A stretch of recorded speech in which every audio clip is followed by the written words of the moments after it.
biar cepat selesai. Nanti anak-anak juga ibu-ibu selesai, anak-anak juga nanti biar cepat selesai. Ya.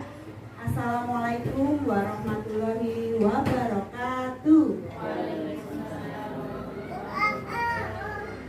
Matur nuwun, terima kasih ibu semua atas kehadirannya. Hari ini kita bisa hadir di sini semua. Monggo ibu izin. Monggo ibu-ibu agar hari ini kegiatannya dapat terlaksana dengan baik dan lancar. Kita berdoa dulu ya Bu.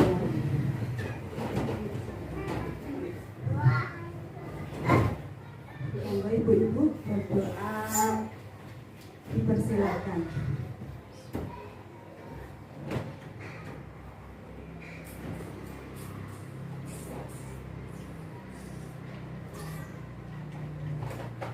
Terima kasih. Langsung aja Bu, caranya langsung ya. Kita hari ini mau mengenalkan pemahaman penerapan budaya positif di TK Tumus Asih.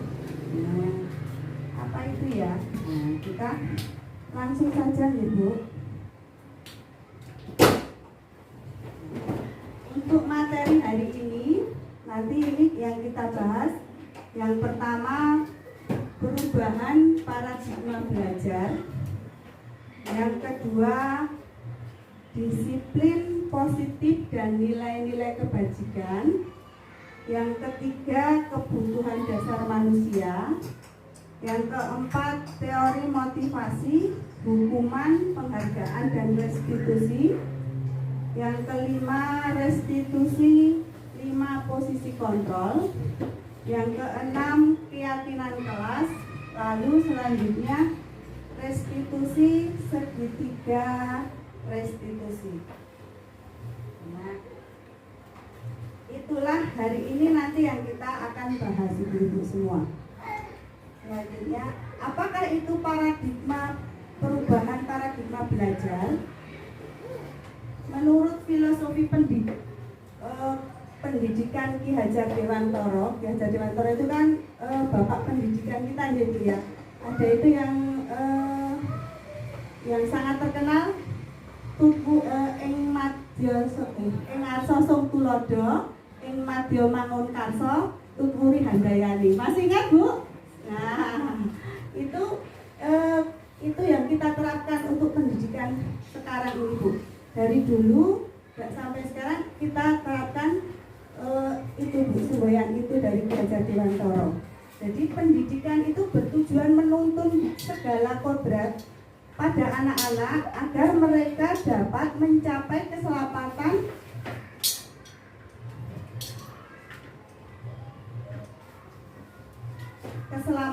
dan kebahagiaan yang setinggi-tingginya, baik sebagai manusia maupun anggota masyarakat. Jadi kita itu memberikan pembelajaran pada anak itu menuntun, jadi membimbing, gitu ya. Kita itu sebagai engarsa song tulodo, kita memberikan teladan bagi anak-anak kita. Misalnya ini Bu, kalau pas waktunya mau sholat maghrib, nah biasanya ibu mau sholat maghrib itu kita juga memberi teladan pada anak-anak kita Bu. Jangan kita itu udah nyuruh nih, ayo Nduk, dek sholat kono, ibunya jangan. Nah, anak ayo, kok toh Bu, ibu aja nggak mau, nggak ngasih contoh kok. Nah, tapi kalau anaknya itu diajak, ayo le, dek undu, ibu wes undu loh. Nah, mesti anaknya senang. Itulah kita memberi teladan pada anak kita. Nah, jadi kita memberi teladan atau contoh. Nah, untuk selanjutnya,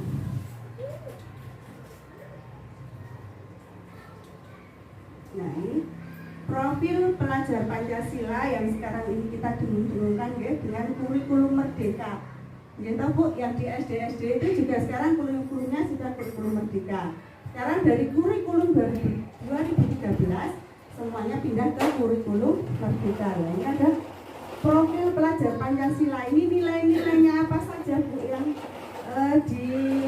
diterapkan ini. Yang pertama itu bernalar kritis.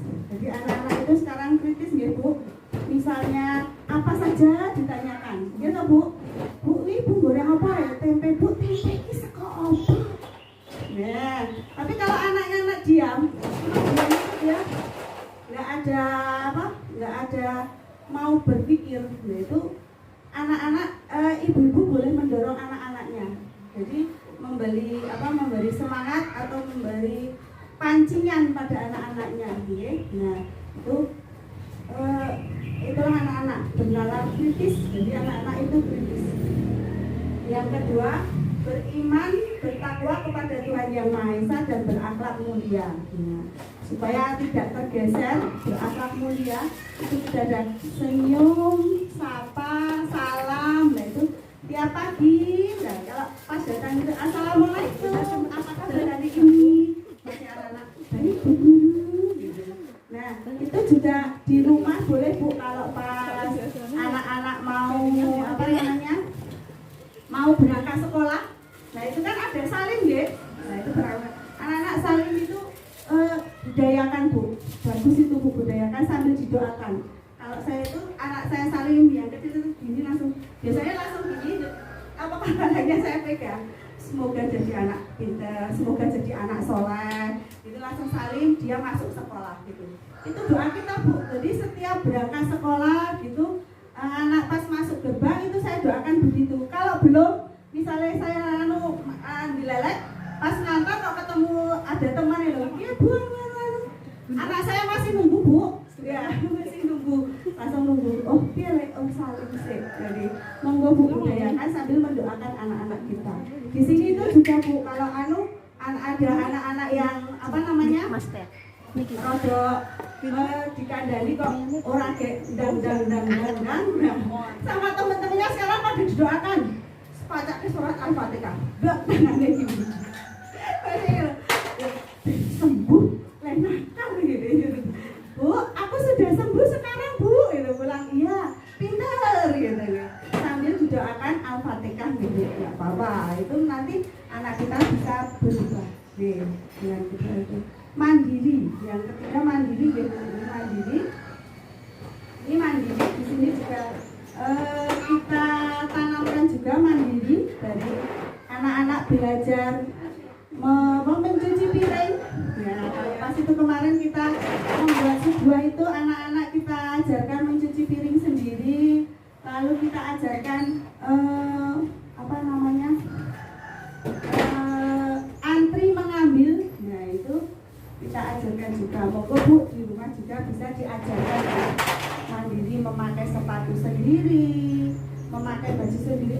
Sudah bisa Bu anak-anak memakai baju sendiri? Alhamdulillah. Ya, pintar. Ya, yang selanjutnya gotong royong. Gotong royong itu kebersamaan deh. Kita ini memberi contoh aja ya. Setiap anak-anak itu kan membawa bekal nggih. Membawa bekal. Gotong royong, kerjasama. Anak-anak itu kita ajarkan berbagi. Jadi kerjasamanya kita ajarkan berbagi. Jadi nanti ada yang membawa armarem. Nah itu Bu ini apa Bu? Mau lah. Nanti langsung kita cuil-cuilkan itu. Nah, anak-anak senang sekali kerjasama. Juga membersihkan mainan. Nah, anak-anak bareng-bareng. Jadi saling kerjasama. Baik, kreatif itu membuat sesuatu, misalnya balok. Nah, balok kita buat menara. Nah, setiap anak atau membuat rumah, setiap anak itu kan mempunyai kreativitas sendiri-sendiri. Jadi anak-anak membuat sendiri-sendiri sesuai dengan imajinasi anak-anak sendiri. Nah, selanjutnya berkebinekaan global itu cinta pada tanah air. Kita ada upacara bendera setiap pulang sekolah Bu. Anak-anak sudah bisa semua hafal Pancasila ya Bu. Nah itu kita biasakan Bu, setiap pulang sekolah anak-anak mengucap Pancasila. Nah itu kalau nggak dibiasakan tiap hari diucapkan mungkin anak-anak belum bisa nggih. Tapi karena kita, jadi kalau setiap hari dilakukan, itu anak-anak langsung hafal. Baru berapa bulan Bu? Juli, Agustus, September, Oktober, 4 bulan anak-anak sudah hafal Pancasila. Jadi betul Bu hafal belum Bu? Nah, semuanya hafal ya? Nah. Untuk selanjutnya, inilah perubahan paradigma belajar. Ini ya, yang budaya positif tadi, dari ada senyum, sapa, salam, mengucap terima kasih, minta tolong, mohon maaf. Nah itu kita terapkan, itu dilakukan terus-terus menjadi kebiasaan. Nah kayak tadi deh, misalnya salim, di rumah sudah salim, kebiasaan. Jadi kayak Mas Fian, ya. Mas Fian itu kalau belum salim sama ibu dioyak lagi, ya betul Bu? Iya, Mas Fian itu gitu. Jadi Mas ibu tadi sekali mungkin ya Mas Fian belum salim lagi, dioyak lagi salim. Jadi saya sudah pembiasaan. Jadi kalau sudah salim, belum salim, biasanya salim, belum salim, dia akan melakukan terus itu. Jadi dibiasakan terus. Untuk selanjutnya adalah itulah menjadi karakter anak. Jadi nanti sampai besar, sikap itu, karakter itu akan tertanam pada anak. Misalnya mau pergi main itu mesti izin. Bu, aku mau main sek. Ya, kan ada anak yang wis pergi nggak bilang-bilang ngerti-ngerti wis aduh, leng goleki ibu mumet. Ada Bu yang seperti itu? Ibu langsung tinggi aku leng goleki yo. Itu ya. Nah, itulah budaya positif yang kita lakukan terus-menerus agar menjadi kebiasaan anak dan nanti besarnya menjadi karakter atau sikap anak. Selanjutnya, inilah miskonsepsi tentang teori kontrol guru. Nah, ini ilustrasi guru mengontrol muridnya. Nah, ilustrasi bahwa semua penguatan positif, efektif dan bermanfaat. Nah, kalau yang ini yang positif nih Bu, yang sana itu ilustrasi bahwa kritik dan membuat rasa bersalah mampu menguatkan karakter. Ilusi bahwa orang dewasa berhak memaksa. Jadi kan kadang kita memaksa anak ya Bu. Sekarang itu monggo Ibu menggunakan kata-kata yang positif. Misalnya jangan lari-lari, jangan lari-lari. Kita ganti. Kalau tidak lari-lari itu kebalikannya apa Bu? Hah? Oh, jalan pelan. Melaku jalanmu yang pelan saja. Jadi kan setelah jalan pelan. Jadi, nanti kalau lari-lari, jangan lari-lari. Bukan jangannya Bu, tapi kata-kata ya betul. Ya, yang kita kata lari-larinya. Jadi yang tertanam di otak anaknya itu yang lari-larinya. Misalnya apalagi Bu, yang jangan rame. Ya. Wah, jangan berisik tuh. Nanti yang tertanam itu kan berisiknya Bu. Ya, yuk diam yuk biar bisa belajar dengan baik. Nah, nanti kan yang tertanam rasa kata-kata diam. Nah, itu ya Bu ya. Jadi seperti tadi orang dewasa itu berhak memaksa, tapi kita jangan memaksa Bu. Jangan memaksa, jadi kadang-kadang memaksa. Ini paradigma stimulus kontrol pendekatan teori kontrol. Ini yang kecil Bu. Bila kita ingin membuat kemajuan perlahan, ubahlah sedikit-sedikit. Ubahlah sikap atau perilaku Anda. Namun bila kita ingin memperbaiki cara-cara utama kita, perlu mengubah kerangka acuan kita. Ubahlah bagaimana Anda melihat dunia, bagaimana Anda berpikir tentang manusia. Ubah paradigma Anda, skema pemahaman dan penjelasan aspek-aspek tertentu tentang realitas. Nah, untuk teorinya ini Bu, seperti tadi Bu. Ini ada paradigma, stimulus respon, dan pendekatan teori kontrol. Di sini ini realitas kebutuhan kita sama. Kalau yang di teori kontrol itu realitas kebutuhan kita berbeda-beda. Jadi setiap anak itu juga kebutuhannya beda-beda nih Bu. Misalnya kita kasih uang saja, misalnya anaknya 2, itu kalau yang satu SD, yang satu kuliah, itu kita memberi uangnya beda apa sama Bu? Beda, karena sesuai dengan kebutuhan anak-anak kita. Yang SD kebutuhannya nek jajan es dawet, yang kita kalau yang kuliah karena kebutuhannya ya banyak, misalnya naik motor ya beli bensin juga lah, kita sanggupnya 10.000. Jadi itu berbeda-beda sesuai kebutuhan anak-anak itu sendiri. Semua orang melihat hal yang sama. Setiap orang memiliki gambaran yang berbeda-beda. Jadi ada yang memiliki gambaran yang sama, ada yang memiliki gambaran berbeda-beda. Untuk stimulus respon, kita mencoba mengubah orang agar berpandangan sama dengan kita. Untuk teori kontrol, kita berusaha memahami pandangan orang lain tentang dunia. Yang ini stimulus respon. Perilaku buruk dilihat sebagai suatu kesalahan. Untuk yang teori kontrol, semua perilaku memiliki tujuan. Selanjutnya, stimulus respon, orang lain bisa mengontrol saya. Teori kontrol, hanya Anda yang bisa mengontrol diri Anda. Jadi yang bisa mengontrol kita itu ya kita sendiri. Soalnya kita mau sholat yang bisa mengontrol kan kita diri nggih. Mesti diri Mas. Iki lho, baru delok HP, filmnya kurang sih apa? Suka lihat HP itu loh. Ada ya film sedikit-sedikit loh, tinggal sidik, enggak sih kayak sampai sedikit-sedikit jadi hari kan. Jadi yang mengontrol kan kita sendiri gitu gue. Langsung pemaksaan ada pada saat bujukan gagal. Yang teori kontrol, kolaborasi dan konsensus menciptakan pilihan-pilihan baru.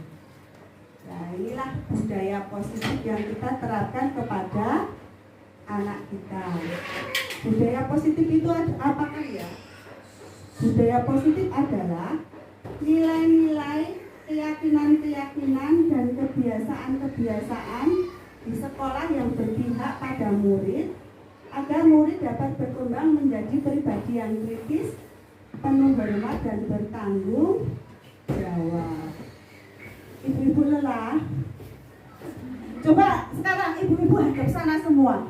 Hadap sana Bu. Sambil digeser gini badannya.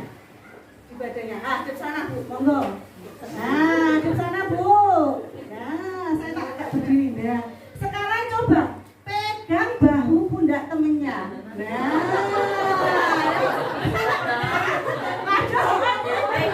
Boleh lagi Pak.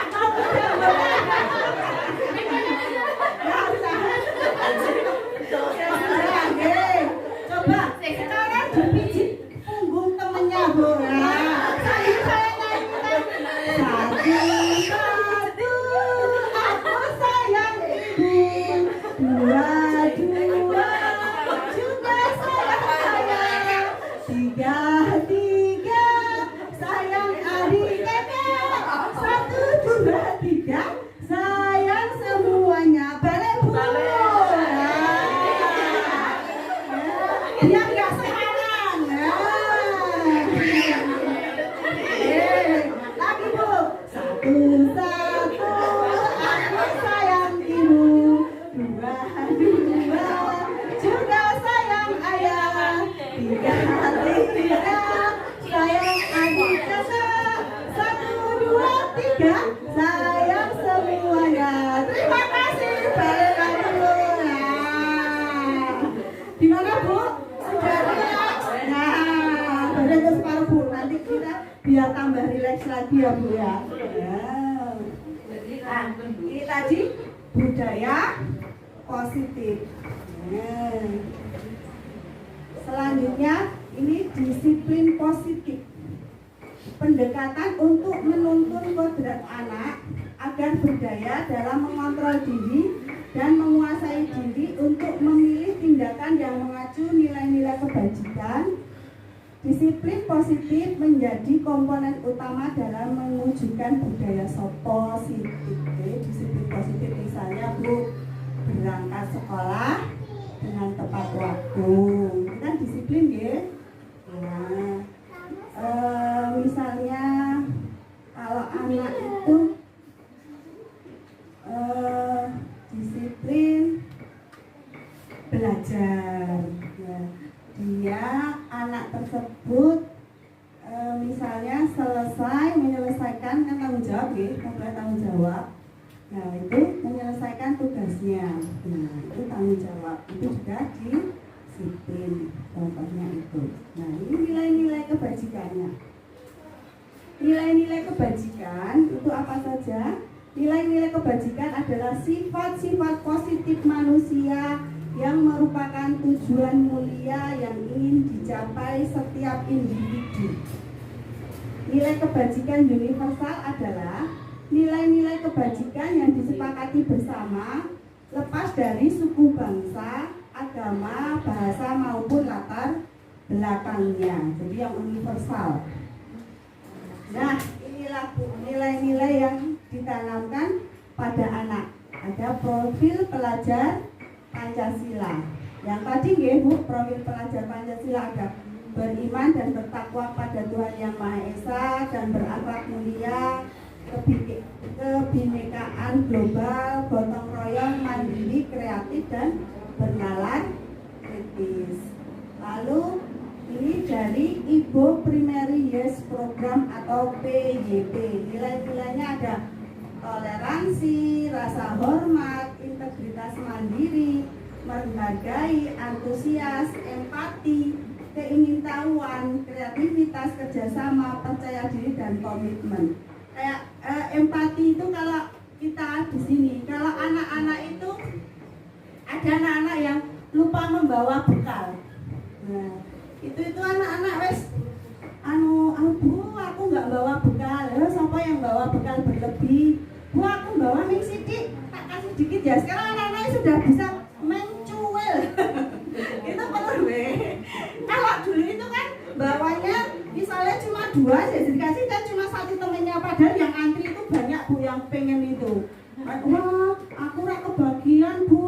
Nah, bagaimana menumbuhkan empati anak kita cuil-cuilkan? Wah, pertama gurunya ngajari kilo cilik-cilik wae ngenai koncone. Nah, sidik-sidik. Ya, dikasih sedikit-sedikit. Ya, semuanya sekarang alhamdulillah sudah bisa berbagi Bu. Walaupun makanan yang dibawa sedikit, misalnya nasi kuning aja, nah bisa sendok nah, bisa merasakan semua. Lalu selanjutnya keterampilan hidup, dapat dipercaya, lurus hati, pendengar yang aktif, tidak merendahkan orang lain, memberikan yang terbaik dari diri. Ya, kalau temennya jatuh aja sekarang wis bisa membantu.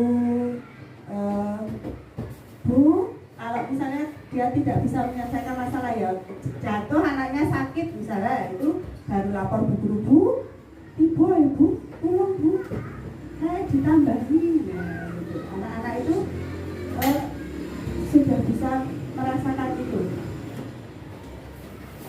Ini kebutuhan dasar manusia, ada kebutuhan dasar manusia. Kalau dulu ada sandang, papan, pangan gitu ya, sekolah dasar kita dulu gitu loh Bu.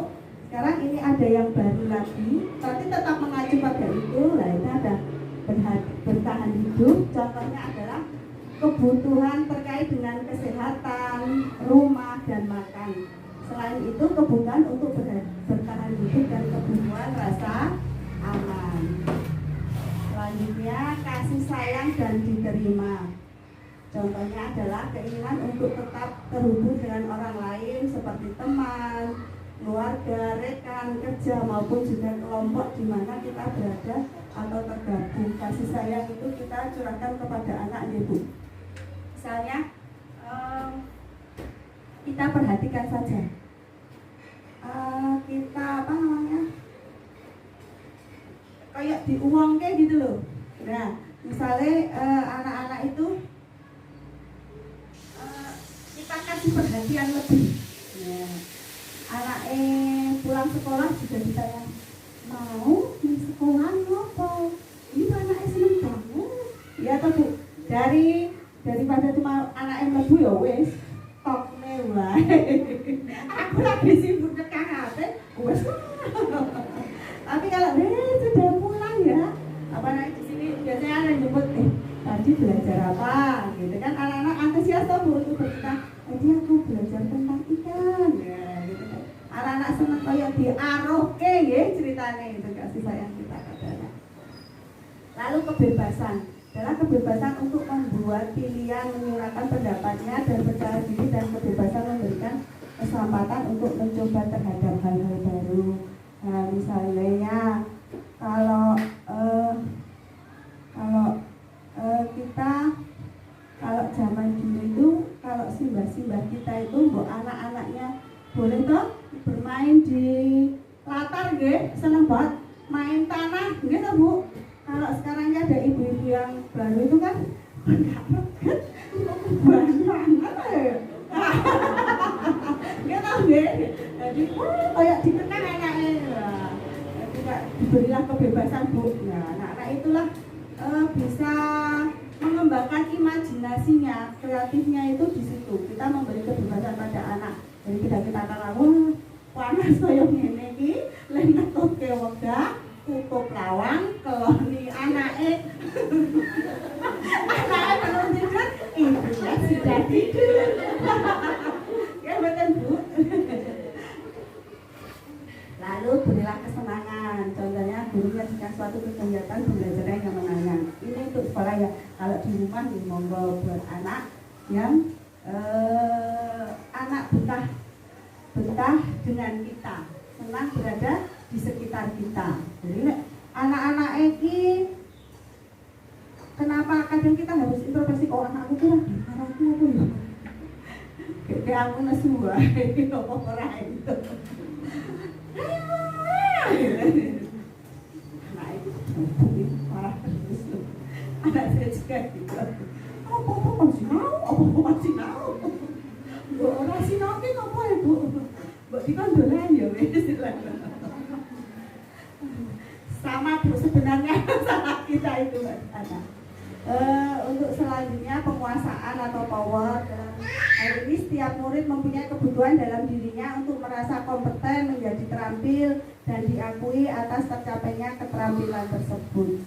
Selain itu didengarkan dan memberikan dampak pengaruh dan juga memberikan rasa harga diri. Bahkan sebaiknya mereka diberi kesempatan untuk membuat keputusan tentang hal penting-penting di dalam hidupnya. Nah, misalnya ini keputusan kayak ngajak piknik gitu loh Bu. Nah, anak itu milih piknik nang ndi? Arep nang gunung apa arep nang pantai. Nah, diajak membuat keputusan begitu Bu. Jadi kita musyawarah pada anak. Jadi kan kita ya leh saiki dhewe ning pantai. Bu aku ora seneng pantai, aku seneng ning mall. Ya ora apa-apa, boleh di mall, tapi buatlah namanya syarat nih, kayak syarat gitu. Kok ning kono ora entuk ngono yo. Aja jajan oke-oke. Ibu kan nggo 20.000. Iki paling entuk es krim siji. Dadi engko yo jangan banyak-banyak. Nah, gitu. Ini teori motivasi. Perilaku yang ditunjukkan manusia pasti memiliki motivasi dan tujuan. Motivasi dibagi menjadi dua, yakni motivasi internal dan eksternal. Motivasi internal adalah motivasi yang diinginkan oleh seorang dalam rangka menghargai diri dengan nilai yang diyakininya. Sementara itu, motivasi eksternal diantaranya adalah keinginan yang dilakukan dalam rangka menghindari ketidaknyamanan, hukuman, atau ingin mendapatkan imbalan penghargaan. Jadi yang internal itu motivasi dari diri anak. Kalau yang eksternal itu dari luar, bisa dari orang lain, orang tua kita, atau lingkungan sekitarnya. Nah itu biasanya yang dari luar itu membuat anak tidak nyaman atau hukuman ya, atau ingin mendapatkan imbalan atau penghargaan.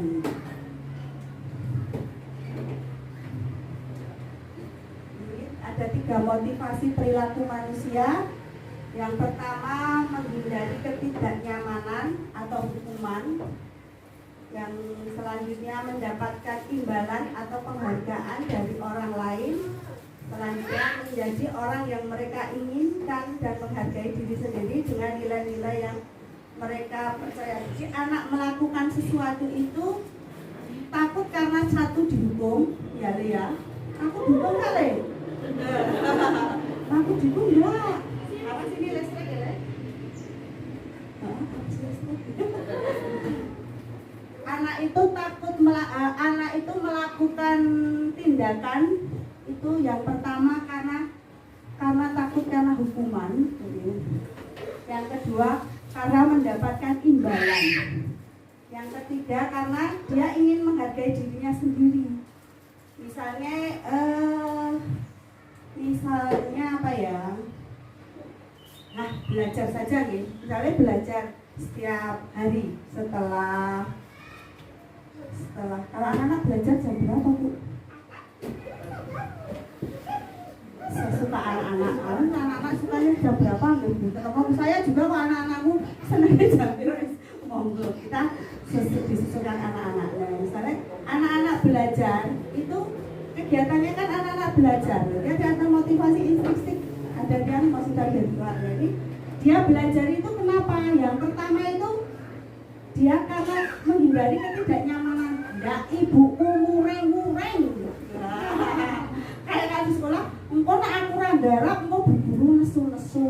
Nah, itu kan ndak aku dihukum. Nah, itu dia melakukan tindakan itu yang pertama takut karena kena hukuman atau tidak nyaman saja. Yang kedua, karena dia mendapatkan imbalan. Nah, kalau di sekolah nanti yang sudah selesai tak kasih permen. Nah, itu kan dia mendapat imbalan atau penghargaan. Jadi dia melakukan kegiatan itu karena dapat sesuatu hadiah. Nah, itu.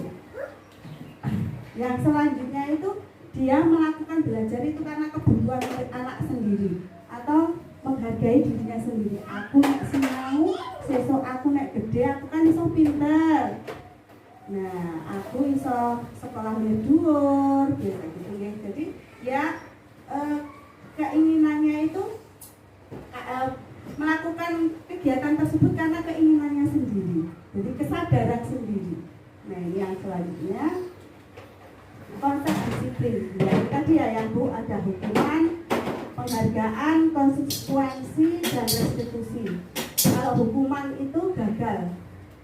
Kayak tadi ya, hukuman karena dia melakukan kegiatan karena takut karena kena hukuman. Jadi anak membenci peraturan. Misalnya kalau ada enggak yang SD itu memakai sepatu hitam setiap hari apa gitu ya. Jadi kalau itu kan sudah peraturan. Nah, apa ya? Contohnya anak-anak itu jadi benci pada peraturan tersebut. Nah, itu kegiatan itu karena ya hukuman tadi. Misalnya belajar kok enggak dikai hukuman, jadi kadang malah iso benci karo gurune. Kadang nggih sekarang tahu, Bu. Nah, itu anak-anak benci pada gurunya karena anak-anak belajarnya dipaksa. Ini penghargaan. Kalau itu dapat merusak hubungan atau iri. Sing entuk permen, sing garap tugas. Sing ra entuk ora dikei. Nah, itu kan anaknya iri. Kan gitu ya. Nah, ini ada konsekuensi. Sukses memerlukan konsekuensi. Dek, kowe nek. Jadi itu konsekuensi itu kita buat kesepakatan. Jadi kalau yang itu kan tidak nih, kalau konsekuensi itu pakai kesepakatan dengan anak. Misalnya anak melakukan apa nanti bisa apa gitu. Jadinya melakukan bisa. Kalau restitusi itu sukses belajar bertanggung jawab kayak tadi karena dirinya sendiri jadi bertanggung jawab. Nah, ini restitusi adalah proses menciptakan kondisi bagi murid untuk memperbaiki kesalahan mereka sehingga mereka bisa kembali pada kelompok mereka dengan karakter yang lebih kuat.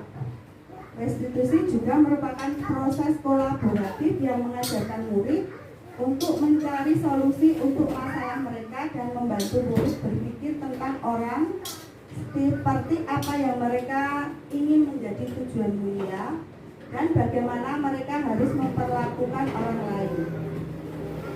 Segitiga restitusi adalah alur untuk menegakkan keyakinan bersama di dalam kelas atau sekolah. Ada 3 unsur segitiga restitusi, yakni menstabilkan identitas, validasi tindakan yang salah, menanyakan keyakinan. Jadi dari tadi itu yang kita terapkan pada anak untuk mengatasi anak masalah itu dengan segitiga restitusi. Nah, ini rambut segitiga restitusi. Restitusi adalah proses menciptakan kondisi bagi murid untuk memperbaiki kesalahan mereka sehingga mereka bisa kembali pada kelompok mereka dengan karakter yang kuat. Misalnya anak-anak melakukan kesalahan, jadi jangan langsung diberikan hukuman. Katanya langsung diberikan hukuman. Soalnya anak-anak menjatuhkan gelas, langsung dihukum. Kamu itu, jadi langsung berdiri sana itu. Apa itu kok gimana? Sudah tahu gelas di situ kok ditabrak, jadi jatuh. Nah, itu. Kalau di sini segitiga restitusi itu dengan ini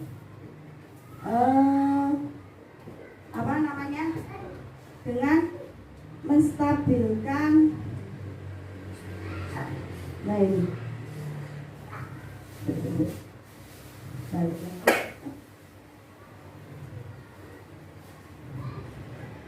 Nah, ini menstabilkan identitas. Menstabilkan identitas. Ditanya dulu, Bu. Misalnya anak melakukan kesalahan itu ditanya dulu. Kenapa? Nah, kan setiap orang pasti melakukan kesalahan. Kamu bukan satu-satunya yang pernah melakukan itu. Yang kedua, validasi tindakan yang salah. Adakah cara yang lebih efektif itu mendapatkan apa yang kamu butuhkan? Nah, ini kamu tentu punya alasan mengapa melakukan itu. Kenapa melakukan alasannya itu kenapa?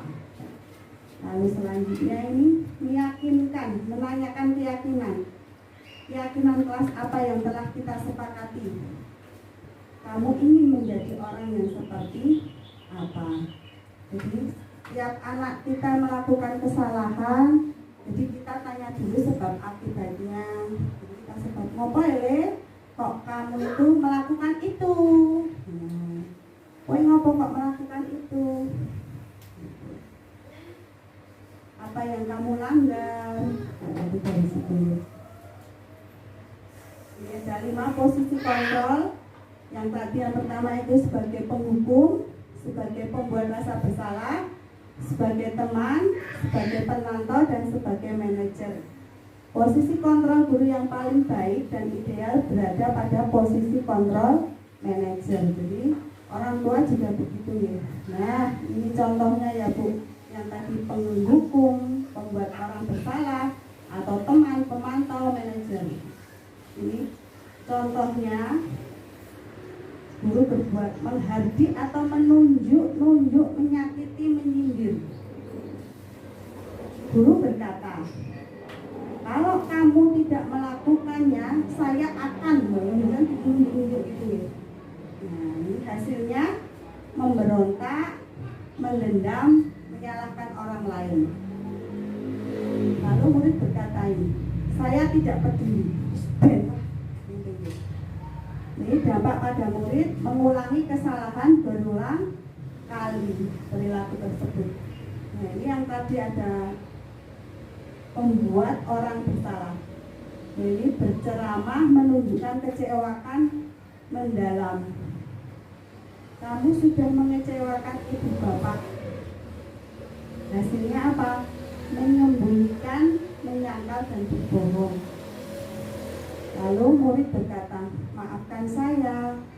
Jadi dia merasa rendah diri, merasa gagal dan tidak berharga. Kalau ini sebagai teman, membuatkan alasan-alasan untuk murid-muridnya. Lakukan untuk bapak ibu. Ya sudah, nanti bapak ibu bantu bereskan. Hasilnya anak jadi ketergantungan. Murid berkata, saya pikir Bapak Ibu teman saya. Nah, dampak pada murid tergantung, tidak mandiri dan tidak bisa memutuskan. Lalu kita sebagai pemantau menghitung dan mengukur apa peraturannya, apa konsekuensinya, apa yang telah kamu lakukan, apa yang terjadi sekarang. Hasilnya menyesuaikan bila diawasi. Kalau kita memakai helm itu, kalau ada polisi ya Bu ya, ada polisi nggak pakai helm. Nah, yang berkata saya akan dapat berapa bintang kalau melakukan hal tersebut. Jika sudah melakukan hal tersebut, saya akan mendapatkan apa? Dampak pada murid menitik beratkan pada dampak pada diri sendiri, mendapatkan hadiah dan atau mendapatkan hukuman. Nah, ini posisi yang paling bagus itu sebagai posisi manajer, mengajukan pertanyaan-pertanyaan. Apa yang kamu yakini? Apa kamu meyakini hal tersebut? Kalau kamu meyakininya, kamu memperbaikinya. Kalau kamu memperbaikinya, jadi kira-kira hal tersebut akan menggambarkan apa tentang dirimu, menguatkan watak atau karakter hasilnya. Ya. Untuk murid berkata, bagaimana cara agar saya bisa memperbaiki keadaan ini? Saya akan memperbaiki dengan masalah ini dengan baik. Lalu dampak pada murid, jadi murid bisa mengevaluasi diri. Nah, sebelumnya ini contoh keyakinan kelas ini. Nah.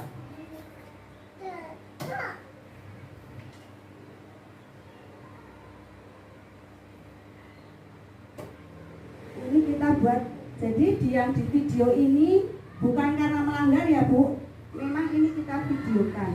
Nah, kemarin sudah kita lihat ini ya, tengah.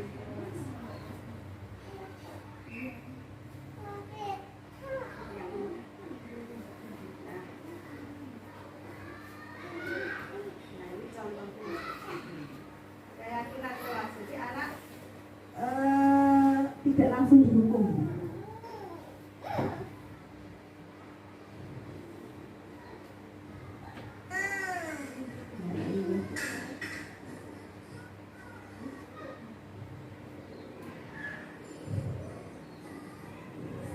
Ayo anak-anak mainannya sudah ya, diberesin ya.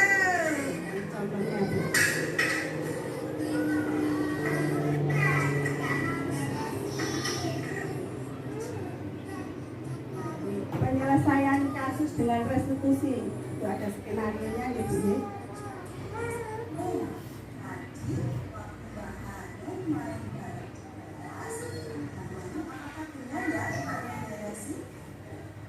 Iya. Kenapa Mbak Ani kok tidak beresin mainan?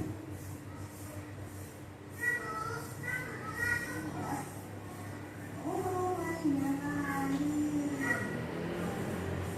Nah,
Bu, itu contohnya kasusnya seperti itu. Satu lagi ya Bu. Nah ini ada 2 kasus. Nah.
Nah, itulah penyelesaiannya ya Bu. Monggo diterapkan Bu. Nah, anak merasa bertanggung jawab.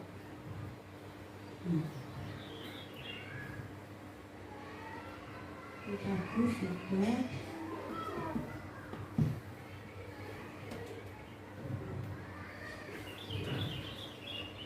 Nah, ini keyakinan kelas.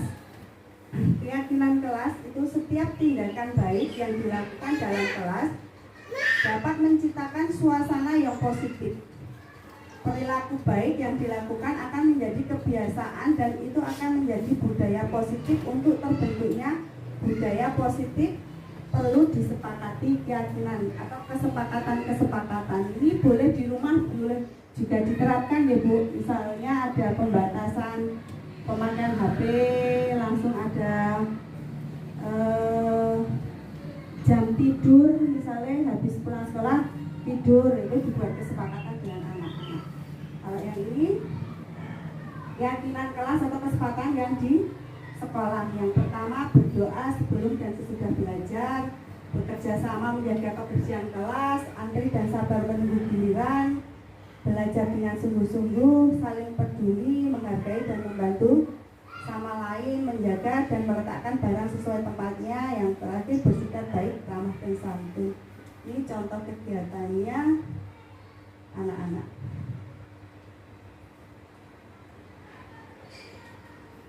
Nah, ini anak-anak berdoa sebelum dan sesudah belajar. Selanjutnya, menjaga kebersihan kelas. Nah, anak-anak kalau dipasrai menjaga kebersihan, ya mau kok anak-anak menyapu, apalagi Kristina itu, kita kalah Bu untuk nyapunya itu. Kristina itu sampai bawah-bawah meja Bu, disapu, nah kita tuh yang kelihatan aja bener Bu. Kalau Kristina itu sampai bawah-bawah meja itu dia mesti nyapu. Nah ini antri dan sabar menunggu giliran. Ini belajar dengan sungguh-sungguh, saling peduli, menghargai dan membantu sama lain, menjaga dan meletakkan barang sesuai tempatnya. Ini keyakinan kelas yang sudah kita terapkan ya, sudah dengan sini. Nah, ini yang contohnya tadi restitusi kegiatan. Nah, ini contoh pembiasaan yang bisa diterapkan di rumah, Bu. Nah, itu menyiram tanaman, membereskan mainan, membuang sampah pada tempatnya. Jadi anak kita kasih beri tanggung jawab. Nah, bisa membantu kita. Ini ada menyirami tanaman ini. Ini yang pembiasaan budaya positif pada anak. Nah, itu ada yang nyapu juga.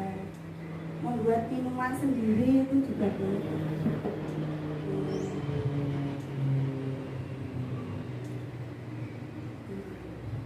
Memberesi tempat tidur.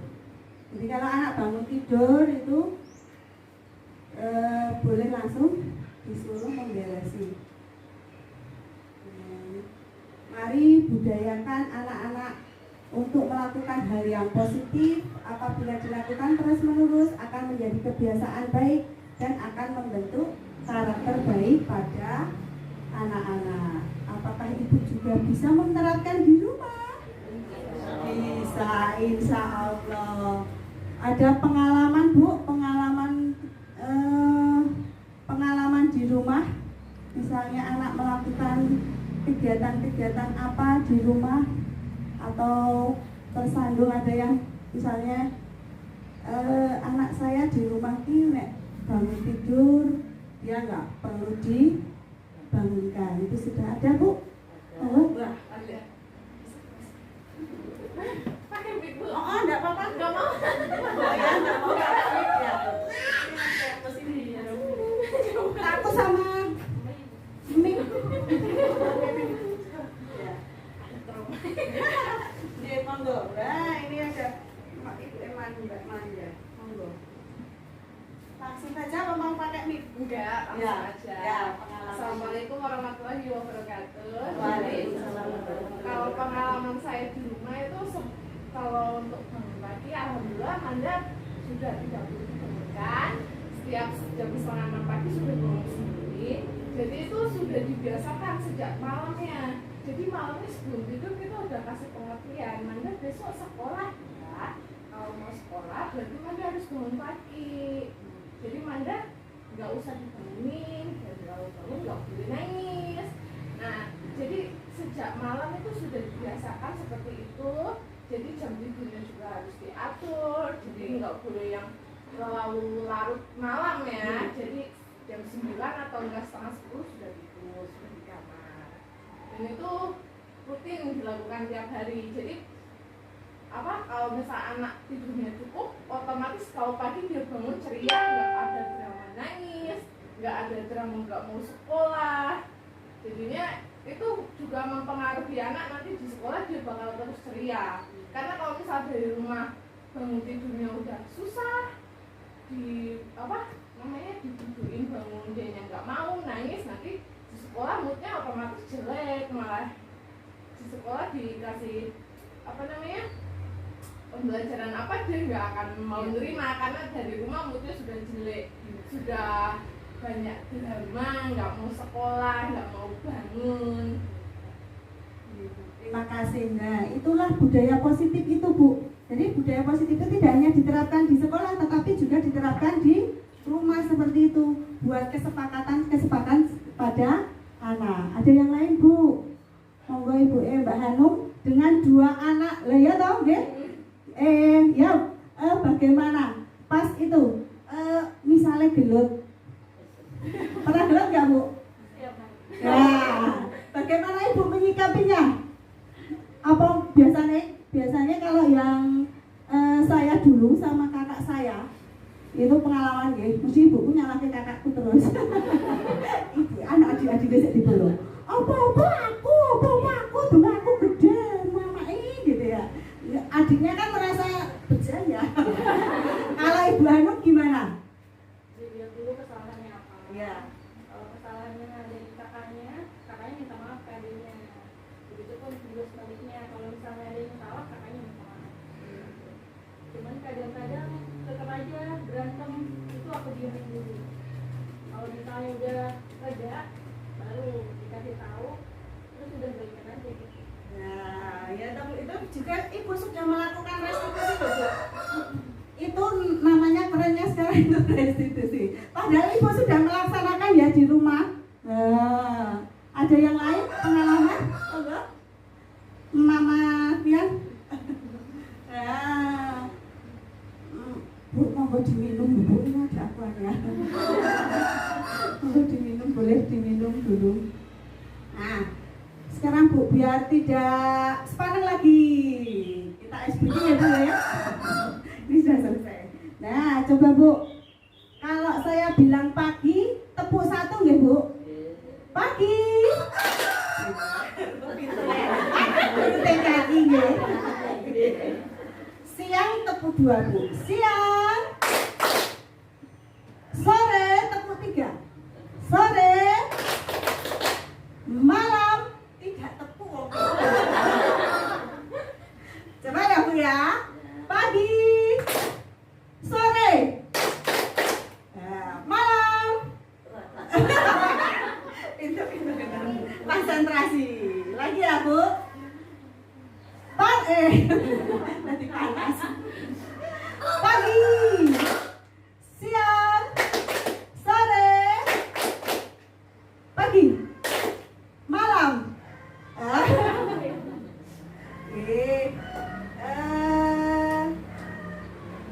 Itu saja dari saya Ibu. Ada pertanyaan apa bukan Bu? Apa ada yang mau diutarakan? Sudah? Sudah cukup? Ya. Terima kasih untuk ibu semua. Semoga hari ini apa yang saya sampaikan bisa diterapkan nggih Bu nggih. Kita terapkan sama-sama demi anak-anak kita. Nah, agar dapat menjadi karakter atau sikap anak sampai dewasa nanti. Bisa kayak mendarah daging gitu ya. Kalau itu ada lagunya Bu, masih ingat nggak? Yang esok sugeng enjang, yang awan sugeng siang, ibu kata-kata. Yang sore sugeng santen, yang bengi sugeng dalu, diparingi matur nuwun, ditimbali matur dalem, yen lewat derek langkung, yen lepat nyuwun pangapunten. Nah, tidak kita sadari ternyata itu banyak ilmu nggih Bu, banyak nilai-nilai kebajikan, nilai-nilai positif yang ada pada lagu itu, gitu Bu, tanpa kita sadari. Nah, itu bisa kita terapkan pada anak-anak, minta maaf, matur nuwun, kalau ingin apa itu minta tolong, menginginkan sesuatu, monggo tolong Bu, terima kasih Bu. Nah itu maaf Bu. Nah itu monggo kita terapkan sama-sama. Jadi biar ada kesinkronan antara di sekolah dan di rumah. Kita sama-sama mendidik dan membimbing anak-anak kita Ibu. Siap Ibu-ibu? Semangat Bu. Jangan loyo Bu. Semangat Bu.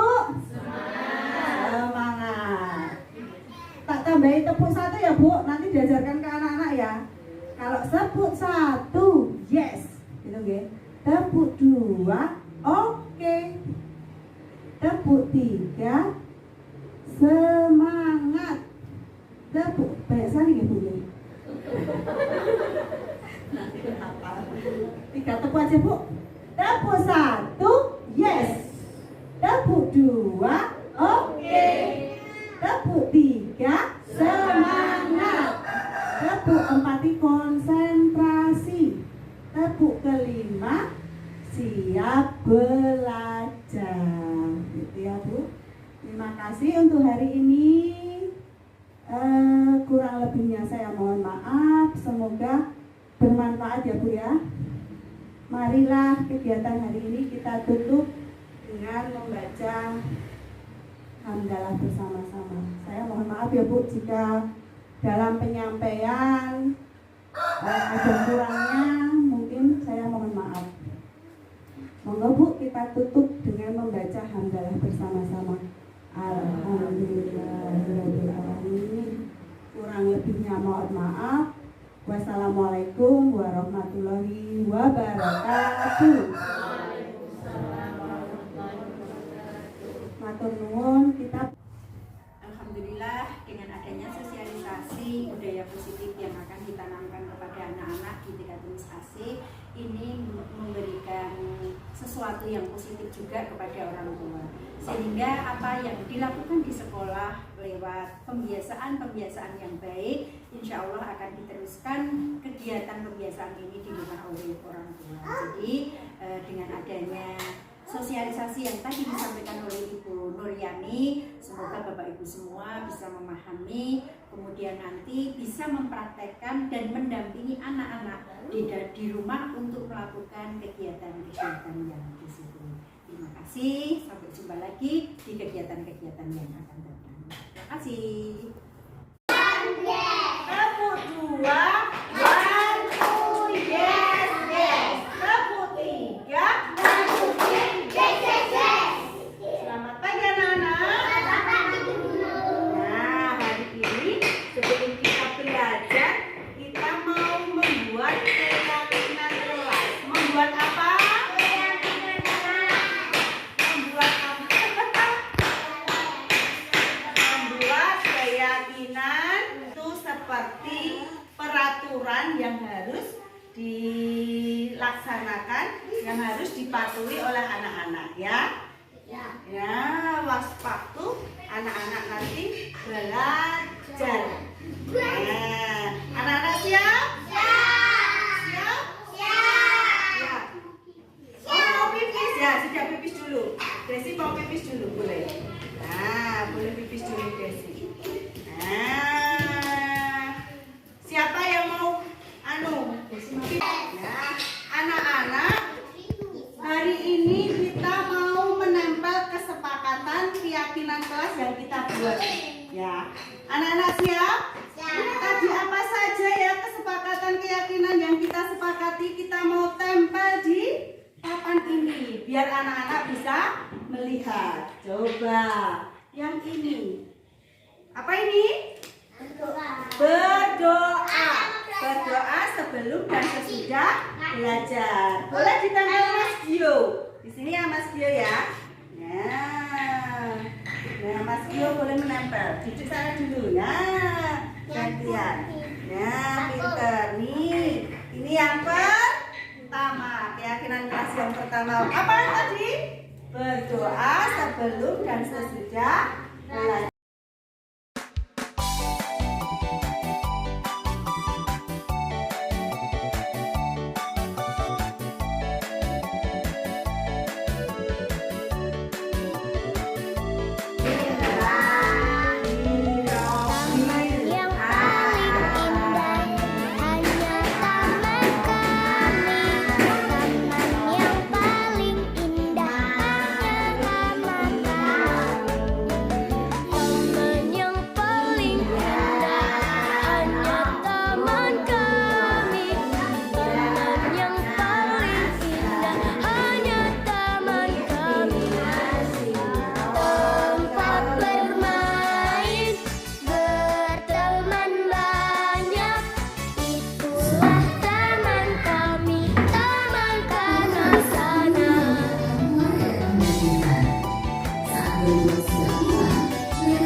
Nah, yuk.